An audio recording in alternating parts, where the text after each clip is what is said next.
Now, returning home from military service can pose all sorts of challenges for veterans, even first responders facing some of those challenges.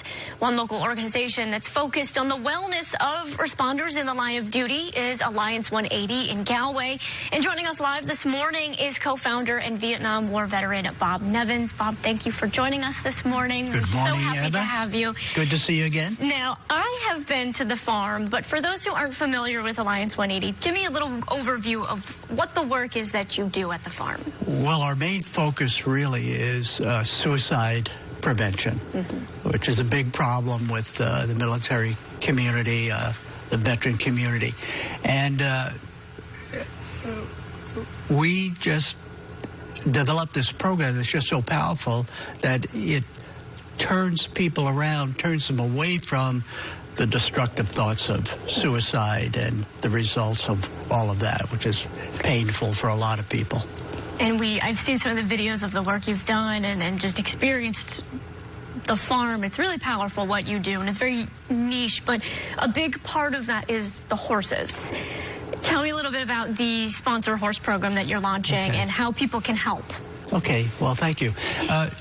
The horses really are the key to what we do, because what we're doing actually is engaging these horses, and these horses, through the procedures that we use, trigger a re-regulation of the autonomic nervous system, which brings the system back into rhythm and basically turns the lights back on for people.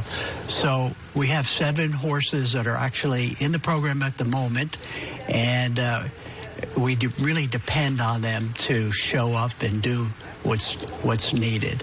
So we have a lot of support for our veterans and first responders, but the horses being the key to this program, we're actually out there asking now, could we get a little help from the community and help support these horses so they can continue the work they're doing? And some of these horses are retired race horses.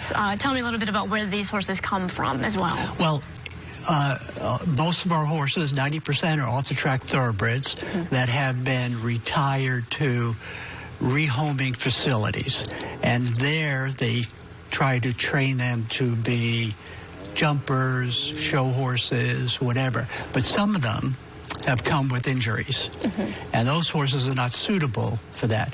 But for our purposes, because we don't ride horses, we engage them emotionally, we accept those horses from an organization in Kentucky, and they work out great for us.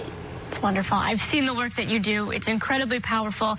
We actually did a story on suicide prevention back in September that we'll have a link on our website. So if anyone has questions or information, we can find that on the website. Right. Bob, thank you so much for joining us. It's always a pleasure to see you and getting to see what you guys do at the farm. Well, thank you. Hope to see you again at the farm. We'll be back, I promise. Okay. We'll send things over to a commercial break, but we'll be back after this.